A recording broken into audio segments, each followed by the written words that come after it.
ABD Villiers ಈ ಹೆಸರು ಕೇಳದವರು ಯಾರಿದ್ದಾರೆ ಹೇಳಿ.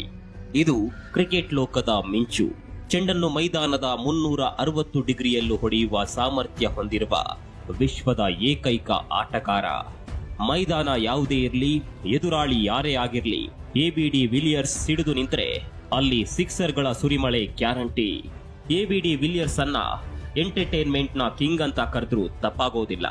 ಎಬಿಡಿಗೆ ಎಬಿಡಿಯೇ ಸರಿಸಾಟಿ. ಎಬಿಡಿಯನ್ನ ಮೀರಿಸುವ ಆಟಗಾರ ಹಿಂದೆ ಹುಟ್ಟಿಲ್ಲ, ಮುಂದೆ ಹುಟ್ಟೋದು ಇಲ್ಲ. ನಿಮ್ಗೆಲ್ಲ ಎಬಿಡಿ ಒಬ್ಬ ಕ್ರಿಕೆಟಿಗ ಅನ್ನೋದು ಮಾತ್ರ ಗೊತ್ತು.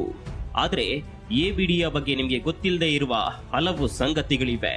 ಆ ಬಗ್ಗೆ ಕೇಳಿದ್ರೆ ನಿಮ್ಮ ಮೈಮನ ರೋಮಾಂಚನವಾಗುತ್ತೆ. ಸ್ಫೂರ್ತಿಯ ಕರೆಂಟ್ ನಿಮ್ಮ ದೇಹದಲ್ಲಿ ಪಾಸ್ ಆಗುತ್ತೆ. ಸಾಧಿಸಲೇಬೇಕು ಅನ್ನುವ ಛಲದ ಬೆಂಕಿ ನಿಮ್ಮ ಮನಸ್ಸಿನಲ್ಲಿ ಹೊತ್ತಿಕೊಳ್ಳುತ್ತೆ. ನಾವಿವತ್ತು ಎಬಿಡಿಯವರ ಮೈ ನವಿರೇಳಿಸುವ ಜೀವನ ಗಾಥೆಯನ್ನು ತೋರಿಸ್ತೀವಿ.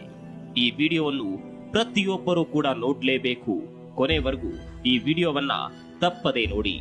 ಅದಕ್ಕೂ ಮುನ್ನ ನೀವಿನ್ನು ನಮ್ಮ ಚಾನೆಲ್ಗೆ ಸಬ್ಸ್ಕ್ರೈಬ್ ಆಗದೇ ಇದ್ರೆ ದಯವಿಟ್ಟು ಸಬ್ಸ್ಕ್ರೈಬ್ ಆಗಿ ಪಕ್ಕದಲ್ಲಿರುವ ಬೆಲ್ ಬಟನ್ ಅನ್ನು ಒತ್ತಿ ಆಲ್ ಅನ್ನು ಪ್ರೆಸ್ ಮಾಡೋದಕ್ಕೆ ಮರಿಬೇಡಿ. ಅಬ್ರಾಹಿಂ ಬೆಂಜಮಿನ್ ಡಿ ವಿಲಿಯರ್ಸ್ 1984ರ ಫೆಬ್ರವರಿ 17ರಂದು ದಕ್ಷಿಣ ಆಫ್ರಿಕಾದ ಪ್ರೆಟೋರಿಯಾದಲ್ಲಿ ಹುಟ್ಟಿದ್ರು. ತಮ್ಮ ಪ್ರಾಥಮಿಕ ಶಿಕ್ಷಣವನ್ನು ಎಬಿಡಿ ಅಲ್ಲೇ ಮುಗಿಸಿದ್ರು. ಆಫ್ರಿಕನ್ ಬಾಯ್ಸ್ ಹೈಸ್ಕೂಲ್ನಲ್ಲಿ ಪ್ರೌಢ ಶಿಕ್ಷಣ ಮುಗಿಸಿದ್ರು. ವಿಶೇಷ ಸಂಗತಿ ಅಂದ್ರೆ ಫಾಡೋ ಪ್ಲೆಸಿಸ್ ಕೂಡ ಪ್ರೌಢ ಶಿಕ್ಷಣ ಮುಗಿಸಿದ್ದು ಇಲ್ಲೇ. ಬಾಲ್ಯದಿಂದಲೇ ಎಬಿಡಿಗೆ ಕ್ರಿಕೆಟ್ ಅಂದ್ರೆ ಪಂಚ ಪ್ರಾಣ. ಹಾಗಂತ ಎಬಿಡಿ ಕೇವಲ ಕ್ರಿಕೆಟ್ ಆಡ್ತಿರ್ಲಿಲ್ಲ, ರಗ್ಬಿ ಆಡ್ತಿದ್ರು, ಟೆನ್ನಿಸ್ ಆಡ್ತಿದ್ರು, ಗಾಲ್ಫ್ ಆಡ್ತಿದ್ರು, ಸ್ವಿಮ್ಮಿಂಗ್ ಮಾಡ್ತಾ ಇದ್ರು. ಹೀಗೆ ಬಾಲ್ಯದಲ್ಲೇ ಎಲ್ಲಾ ಕ್ರೀಡೆಯಲ್ಲೂ ಎಬಿಡಿ ಬಂಟರಾಗಿದ್ರು. ಆದ್ರೆ ಕ್ರಿಕೆಟ್ ಮೇಲೆ ತುಸು ಹೆಚ್ಚಾಗಿಯೇ ಆಸಕ್ತಿ ಇತ್ತು. ಹೀಗಾಗಿ ನಾನು ಕ್ರಿಕೆಟ್ ನಲ್ಲೇ ಮುಂದುವರಿಬೇಕು ಅಂತ ಡಿಸೈಡ್ ಮಾಡಿದ್ರು. 2003ರಲ್ಲಿ ಮೊದಲ ಬಾರಿಗೆ ಟೈಟನ್ ಕ್ರಿಕೆಟ್ ಕ್ಲಬ್ ನಲ್ಲಿ ಆಡಲು ಶುರು ಮಾಡ್ತಾರೆ. ನಂತರ ಬೇರೆ ಬೇರೆ ಕ್ರಿಕೆಟ್ ಕ್ಲಬ್ಗಳಲ್ಲಿ ಎಬಿಡಿ ಬ್ಯಾಟ್ ಬೀಸ್ತಾರೆ.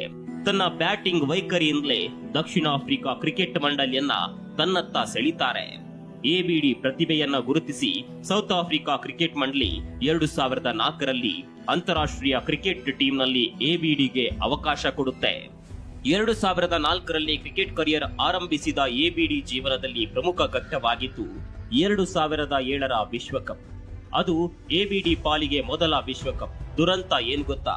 ಆ ವಿಶ್ವಕಪ್ ನಲ್ಲಿ ಆಡಿದ ಸತತ 4 ಮ್ಯಾಚ್ ನಲ್ಲಿ ಎಬಿಡಿ 0 ಸುತ್ತಿದ್ರು.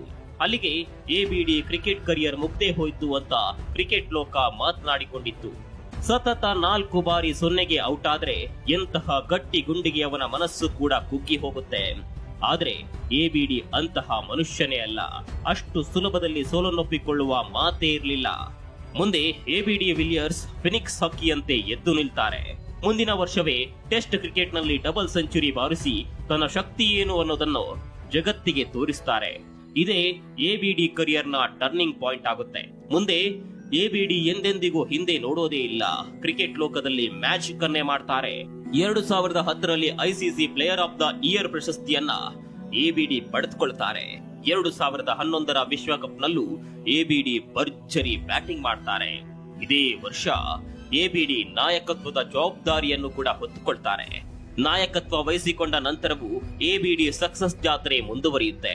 2014 ಮತ್ತು 2015ರಲ್ಲಿ ಮತ್ತೆರಡು ಬಾರಿ ಐಸಿಸಿ ಪ್ರಶಸ್ತಿಗಳು ಎಬಿಡಿ ಪಾಲಿಗೆ ಒಲಿದು ಬಂದಿತ್ತು.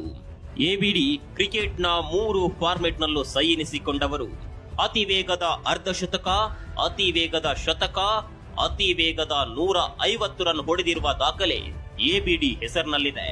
16 ಎಸೆತಗಳಲ್ಲಿ ಅರ್ಧಶತಕ, 31 ಎಸೆತಗಳಲ್ಲಿ ಶತಕ, 64 ಎಸೆತಗಳಲ್ಲಿ 150 ರನ್ ಸಾಧನೆ ಮಾಡಿದ್ದಾರೆ. ಎಬಿಡಿ ಕೇವಲ ಒಬ್ಬ ಬ್ಯಾಟ್ಸ್ಮನ್ ಮಾತ್ರ ಅಲ್ಲ, ಅವರೊಬ್ಬ ವಿಕೆಟ್ ಕೀಪರ್, ಅವರೊಬ್ಬ ಟಾಪ್ ಕ್ಲಾಸ್ ಫೀಲ್ಡರ್. ಹಕ್ಕಿಯಂತೆ ಹಾರಾಡಿ ಕ್ಯಾಚ್ ಹಿಡಿತಾರೆ. ಅಂತಹ ಅದ್ಭುತ ಕ್ಯಾಚ್ ಗಳನ್ನು ನೀವು ತುಂಬಾನೇ ನೋಡಿರಬಹುದು. ಅದಕ್ಕೆ ಅವರನ್ನು ಸೂಪರ್ ಮ್ಯಾನ್ ಅಂತ ಕರೀತಾರೆ. ಕೇವಲ ಬ್ಯಾಟಿಂಗ್ ಮಾತ್ರ ಅಲ್ಲ, ಫೀಲ್ಡಿಂಗ್ ಮಾಡಿ ಕೂಡ ಹಲವು ಪಂದ್ಯಗಳನ್ನು ಎಬಿಡಿ ಗೆಲ್ಲಿಸಿಕೊಟ್ಟಿದ್ದಾರೆ.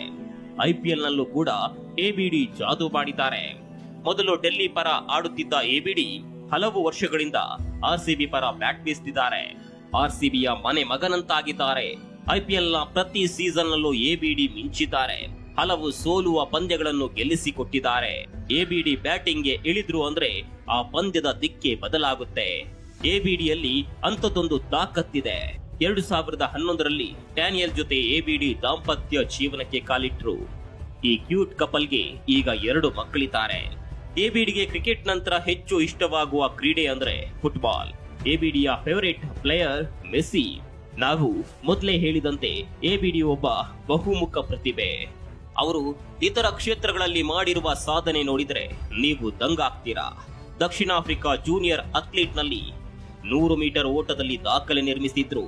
ದಕ್ಷಿಣ ಆಫ್ರಿಕಾದ 19 ವರ್ಷದೊಳಗಿನ ಬ್ಯಾಡ್ಮಿಂಟನ್ ರಾಷ್ಟ್ರೀಯ ತಂಡದ ಆಟಗಾರರಾಗಿದ್ರು. ರಗ್ಬಿಯಲ್ಲಿ ದಕ್ಷಿಣ ಆಫ್ರಿಕಾದ ಕಿರಿಯರ ತಂಡದ ನಾಯಕರಾಗಿದ್ರು. ಶಾಲಾ ಮಟ್ಟದಲ್ಲಿ ಈಜು ಸ್ಪರ್ಧೆಯಲ್ಲಿ 6 ರಾಷ್ಟ್ರೀಯ ದಾಖಲೆಗಳನ್ನು ಮಾಡಿದ್ದಾರೆ. ಟೆನ್ನಿಸ್ನಲ್ಲಿ ಕೂಡ ಎಬಿಡಿ ಬಂಟರಾಗಿದ್ರು. ದಕ್ಷಿಣ ಆಫ್ರಿಕಾದ ಕಿರಿಯರ ಡೇವಿಸ್ ಕಪ್ ತಂಡಕ್ಕೆ ಆಯ್ಕೆಯಾಗಿದ್ರು. ಹಾಕಿಯಲ್ಲಿ ದಕ್ಷಿಣ ಆಫ್ರಿಕಾ ಕಿರಿಯರ ತಂಡಕ್ಕೆ ಆಯ್ಕೆಯಾಗಿದ್ರು.